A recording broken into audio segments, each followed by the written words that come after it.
Yes, we're going live.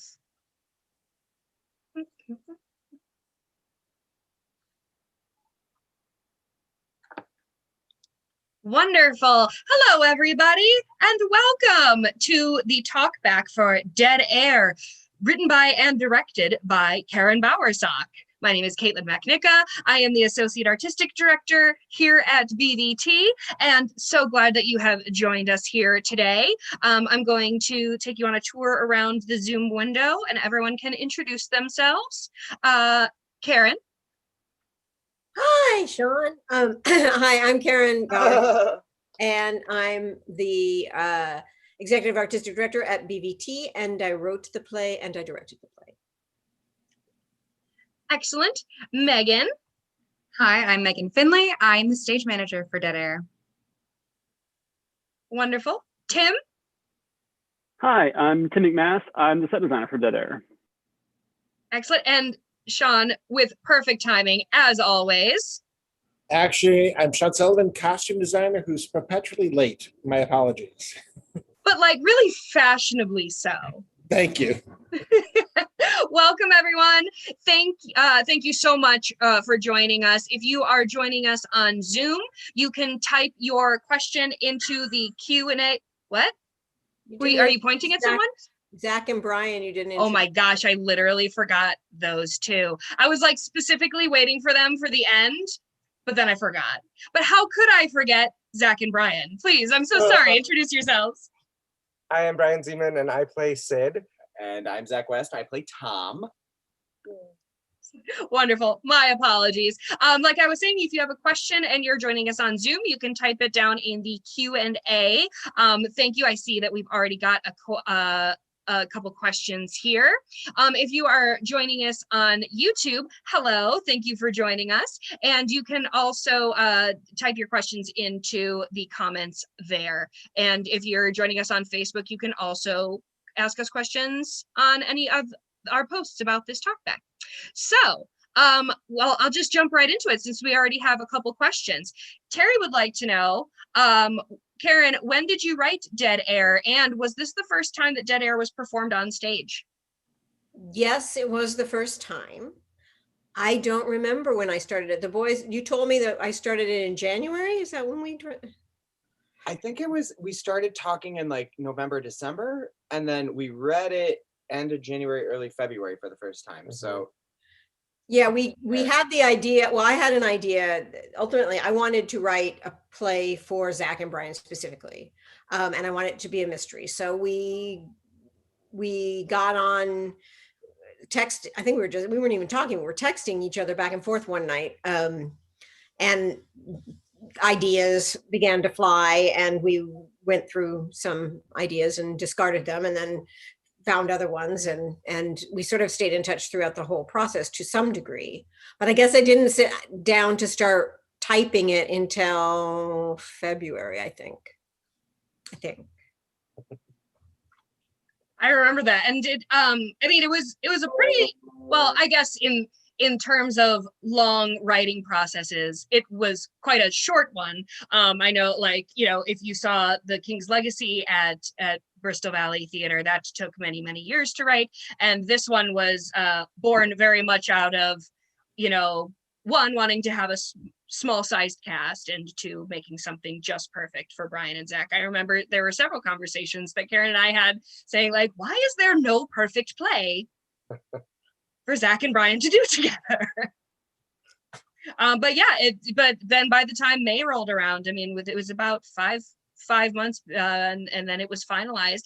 However, this kind of leads into a question I have for Zach and Brian. We've been talking to all of the actors about how do you memorize all those lines, which is something that is asked at literally every talkback, but in this season, it is particularly noteworthy. So on top of how did you learn all those lines, I know you also, since, you know, when we got into the rehearsal space was the first time that it had been really run and spoken out loud several times. So there were little tweaks happening as rehearsals started. So how did you deal with those little rewrites in those first couple of days of rehearsal? So before we got there, both of us spent a lot of time just sitting there with the script. It's the same as any process, but this one took a lot more homework. But we would run it together every day or so. We would say, like, how far did you get? Oh, you're on page 52. Great. I'm still 3 ahead of you. Let's run. And it was a little competitive at times, which was fun. Yeah. And then when we got to Naples, the first thing we did was a read through of a new version of the script that was like 30 pages shorter than the one we had read over Zoom in January or February, whenever it was.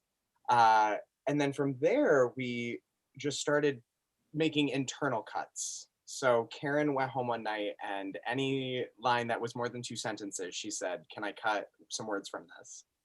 So then the next day it was, you remember that monologue you memorized? Keep sentences 1, 3, and half of 5. And we've written a new ending to it. Keep it all straight, don't mess it up. We did change the ending at the very last of minute. Yeah. So they were very good sports about that. We usually, when we do new plays, as a general rule, we ask that the final draft be done by March. And that there isn't a lot of tweaking in the rehearsal room, which I did, in fairness, I did send you the final draft before you got here, that you memorized the first draft. That's up to you, but they did have it in advance of getting here. They had they had a cut draft where I'd cut a few pages. And then, but it wasn't until we heard it out loud that I went, there's just too many words. We have to get rid of some of them. So, and then we've discovered. And then the ending didn't work, so we had to do a quick little fancy footwork. It was my first time getting to work on something that really made big changes. Like, I've workshopped a couple things before, but it was always, all right, for the next round that might never happen, these are the things we want to change. But it was really interesting for me to see how much the script changed from our first reading up until today. Mm-hmm. And the rehearsal period, especially, that it kept making big changes. I thought that was really fun. Mm-hmm. Kept me on my toes. We do like to keep our people on their toes. Megan, this is your 3rd season as a stage manager with BVT, is that correct? Yeah. So you've done big musicals and small shows, and your first show was a very small show this summer. Florida Girls was just Jennifer Arfston, and every show has its own particular challenges. What would you say were some of the challenges that came along with Dead Air as a script and as a play? I think just in general is there is a lot happening. So one of the biggest challenges is that not only do we have a Tim McMath set that is a lot going on, and there's a lot of very specific props, we also have to bring it inside and outside every single day and make sure everything is in the correct spot. And in a normal year, that's pretty easy because the lamp will stay in its one spot and it won't move and it never has to get plugged in again. But then this year, everything has to come in, everything has to go out. So everything has to be really tight and specific. And we all have very specific roles that we have to fill each day. Yes, I think that's very accurate. Mm-hmm. Tim, speaking of a Tim McMath set, we talked a little bit last night about how you like to have a more is more design a lot of the time. However, Mala specifically did not call for a lot, and so it's very simplistic. This is kind of the opposite end of the spectrum. So how did you balance those two things, knowing that they had to kind of be swapped in and out after each performance? I sort of enjoy the way the two shows talk to each other, because Mala has basically no script requirements. You probably need a chair, you probably need a bowl of clementines. That's all you really need to do the play. But this show, the way it's written, just sort of, there's a lot of business. There's a lot of stuff. You need doors, you need coat racks, you need chairs and tables and drawers and places for all that stuff to go. And definitely the vibe of the world, you know, the way Mala is a very sort of atmospheric, metaphorical kind of tone poem of a play. This is very much the nuts and bolts of it. We're in a real room doing real things in more or less real time with these two guys. And so the kind of the I think the show works best. The show needed to have a lot of the reality kind of built into it. We needed to have all the stuff around them to sort of really kind of sell it that they were in this little room, and sort of like the claustrophobia of this little recording booth and the two of them climbing over each other. In the design process, we looked at a couple of versions that were more skeletal, that were just the furniture and a little bit of a, the WCUP sign or the radio tower or something like that. And I think they totally could have worked okay, but they weren't nearly as satisfying to me. I definitely am a designer who likes some stuff on stage. My reputation is, I think, well earned. But yeah, they definitely wanted that stuff, and so we sort of, everything on the stage was designed specifically to shift in and out. We had to, like, really, in the design process, well before we ever built anything, think about, okay, all these flats have to be carried by 1 or 2 people. They all have to fit inside the doors of the theater. They all can't be too heavy, but they also have to have all the stuff on them. And so that was sort of the repping of it was a big part of the design process for the whole show, the whole season. And sort of thinking through the logistics of it sort of drives the aesthetics of it in a lot of ways. So it's a sort of fun challenge. It's a different challenge. We had, Karin and I had a conversations early on, like, well, if we're doing it inside, this is what it would look like. But since we're outside and these other constraints, we sort of can push against those in different, interesting ways, I think. It was a fun challenge to figure it out. It's my 10th season of BVT, so it's kind of nice to do something a little different. And to add to that, I mean, if you think about it, it seems like a very crowded and small space. And Megan doesn't enjoy having to bring it in and out, particularly some of the heavier pieces of scenery. But there's not, I mean, it's all, I think the fact that we use that textured tile, the cork, I don't know what it's called, with the holes in it, pegboard looking sort of tile, gives a busy feel to the set when there really isn't that much on. There's a couple of things on the walls. There's a bulletin board and a Bobby Darin poster, and there's the coat rack and the lost and found box, but it's really pretty spare, and yet creates this feeling of crowdedness, and claustrophobia, which is what we were after, and realism. So it's really kind of ingenious on Tim's part that even with just a few elements, he was able to create that sort of busy thing that the set sort of demanded. Yeah, and all of it, shifts with the walls are in it. We don't repin the notes up and the bulletin board. All comes, comes as one wall, and we carry it inside, or they carry it inside and back out again. So as clean as we can make the shift, it breaks down into 8 flats and all the furniture, which is still a lot. We're all getting very strong. I think it is definitely the most stuff in this season of all the shows. But hopefully that also sort of like gives you a little variety. If you're coming to see multiple shows this season, you can sort of see a variety of different sort of ways of dealing with the space. I love how the set looks super realistic, like we can grab anything we need. But there was one night where we had the paper for the blood report blew away. And Brian was trying desperately to get a paper off of the bulletin board, only to discover that they are very attached with no intention of coming off. Well, we have to deal with wind, so if there is something that should stay in place, it has to very much be in place. Sean, we talked a little yesterday about, like, the difference in vibe, designing in person versus remotely. What was it like, dressing Brian and Zach, who you've worked with before, but over Zoom meetings with Zach, our costume designer, or our costume assistant rather, as kind of an intermediary? Well, it was a fantastic process because both of them as performers are very talented and also very sort of generous in terms of working with them.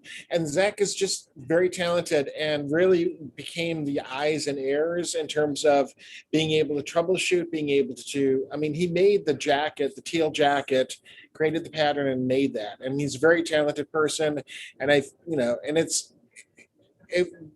felt it, I guess, in some ways, how actors feel with costumers, in terms of I felt like I could trust him because he was taking care of the show and taking care of things. And he just made everything easy. And working with the two of them was a dream. And that's it.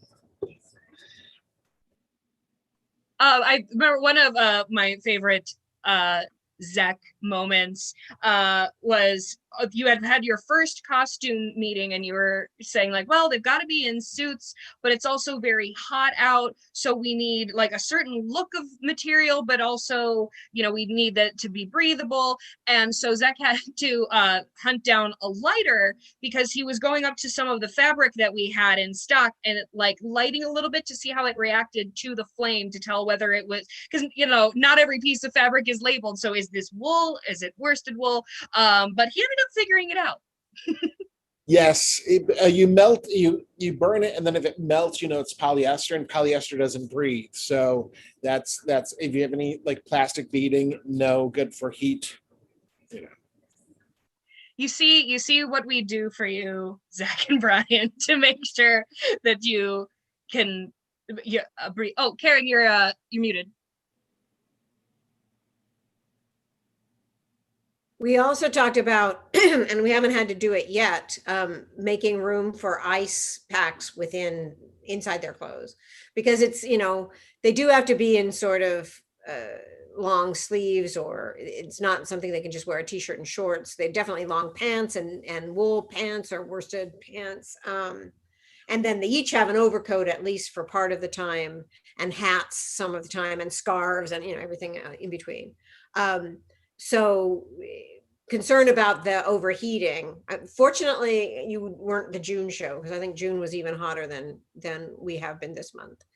So you had a little bit of a break from the massive heat, because that could have been, hopefully, we have 3 more left. Hopefully we'll get through it without a super hot day. The heat hasn't been bad since we melted the record that one day. That was True. Yeah.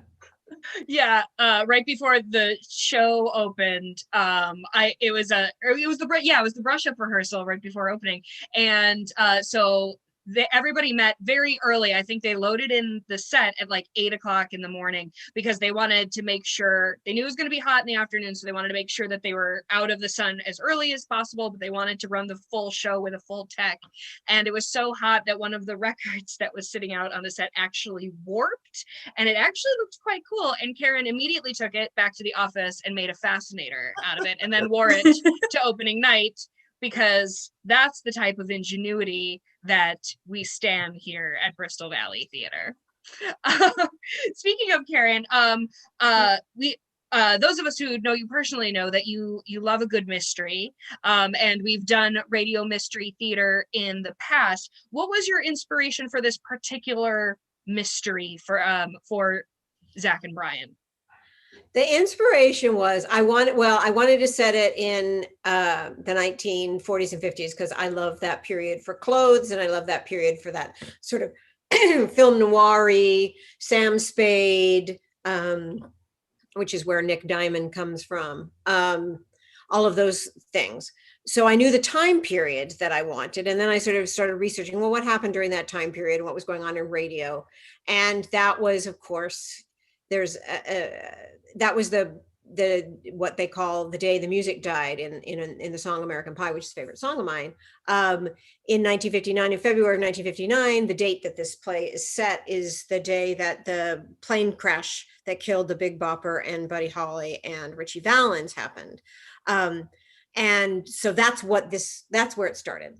And they actually, I don't know if any of our viewers are catching on. It used to be much more obvious, and when we changed the ending, we purposefully made it less obvious, that this is actually the concert that the boys are headed to, that they get the free tickets to at the end of the show, would have been the last concert before that plane crash. So they were going to see the last performance by all of those performers. And that's why the 3 songs that we play during the course of the show, or 3 of the songs that we play during the course of the show, are won by each of those artists.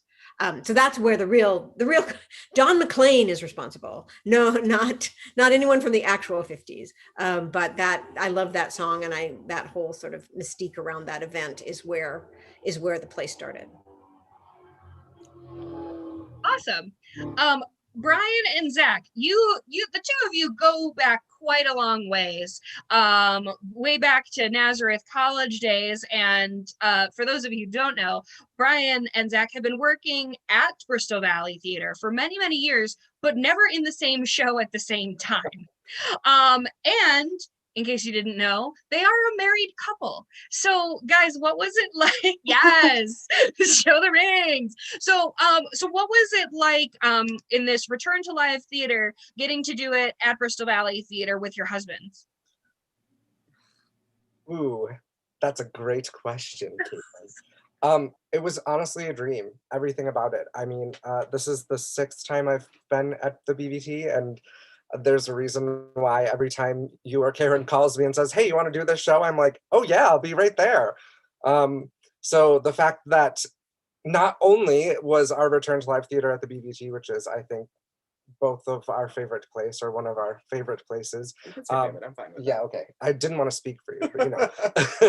I think that just, you know, getting to come back to live theater in Naples at Bristol Valley Theater with all of you was a dream come true. And then the fact that we got to do it together was even better. It was, yeah, just a dream all around for me personally. Yeah, no, it's I was a little anxious having you be the only other person on stage. We haven't done a show where we like had to work together since we were like 18. Yeah, it's been a long time. Mm-hmm. So both of us are very type A when it comes to those kinds of things. And I was like a little anxious that we would get home and it would still be rehearsal and we'd be like throwing eyes at each other. But it was honestly, we had one night, we got a little snippy for about 10 minutes. And other than that, it's been incredibly smooth sailing. Yeah. And Brian said it, I think it's just the community that we're there with, that it's all people we love and love being around. And it's just, it's easy to do the work. Mm-hmm. And Naples. And Naples. Naples. Yeah, Karin is good at writing mysteries and directing shows, and I think one of her greatest strengths is building the BVT community. Because yeah, that's what keeps us all coming back every year, whether we are patrons or whether we are subscribers or actors or technicians or designers. And I know that it's been wonderful to have everybody back. It's been so great to have Zach and Brian back in town. It feels so correct. And look at them repping their wonderful BVT t-shirts available now. I think we've only got a few left of the Keep the Heart in Naples. So make sure you grab those. So we're gonna wrap up tonight's talkback. Thank you everyone for joining us. I like to share a little I want to do like a little fun question to end the night. So a lot of the characters in the show are based on kind of like mystery archetypes or certain like kind of set personality types. You know, there's the detective, there's the femme fatale. So which murder mystery archetype do you connect with the most? I'll start. I very much think if I was in a murder mystery, I would be like a Gale Friday, like the weird and awkward and like too much and very dramatic. And you think she's a murderer, but actually she's not. I think that would probably be who I would be. Karin, what archetype do you connect with the most? Well, I thought I was the detective because I always try to solve the mystery. And he's disaffected and troubled, and I relate to that. But what I found when I was writing is that he was a much better detective than I was. So he'd keep finding holes as I was sitting there typing. I go, I didn't think of that. No, I can't do it. Oh, it could have been strangulation. Oh, it could have been an overdose. What am I going to do? So he was a better detective at figuring it out than I was. But I still think that's probably who I would relate to the most. Although I love Bobby Stanwich because she's such a strong, in control woman. Absolutely. I would take you as a Bobby for sure. Megan, how about you? I don't know. Probably Jimmy, not for the end, but just because he's always loud and excited. I love that. And very supportive. Yeah. I don't know. Very supportive. Very supportive. Yes. Cheerleader. Mm-hmm. Sean, how about you? I think I relate to the victim most of all. Well, I think I'm sort of a gossip, and I think I would probably be like not in a detective, but nosing around, and I think I would end up being the victim number 2. like the guy that he has to kind of clean up to take Yes, care of the I would be the loose strings. Oh, that's excellent. Tim, how about you? I think my favorite character in the show is Jimmy, but like I think really my murder mystery archetype is like, you know, in Law and Order, there's always the witness who's like working with the warehouse and can't stop working to answer the questions. Oh yeah, I know him. Like, the police are there talking to you. They come to your workplace, and you're like, I gotta keep unloading this truck. That's me. Wow, that is so accurate. Brian, how about you? I think that mine has to be Leo Farber. I knew that was what you were gonna say. That's me though. Like I would be like the unsuspecting 85-year-old man who's like, oh guys, I thought I gave you all the information and then accidentally incriminate poor Jimmy and the rest of history, you know? So Leo Farber is it for me. Gail Friday was a close second, but I think it's good old Leo. Zach, how about you? Oh, Jimmy for life, baby. I think that Jimmy is, Megan said it, he's loud and he's always present, which I think is a great way to describe me. You loud? What? We are the same, baby. He's unafraid. He just jumps right in. I think I could probably almost get away with it too.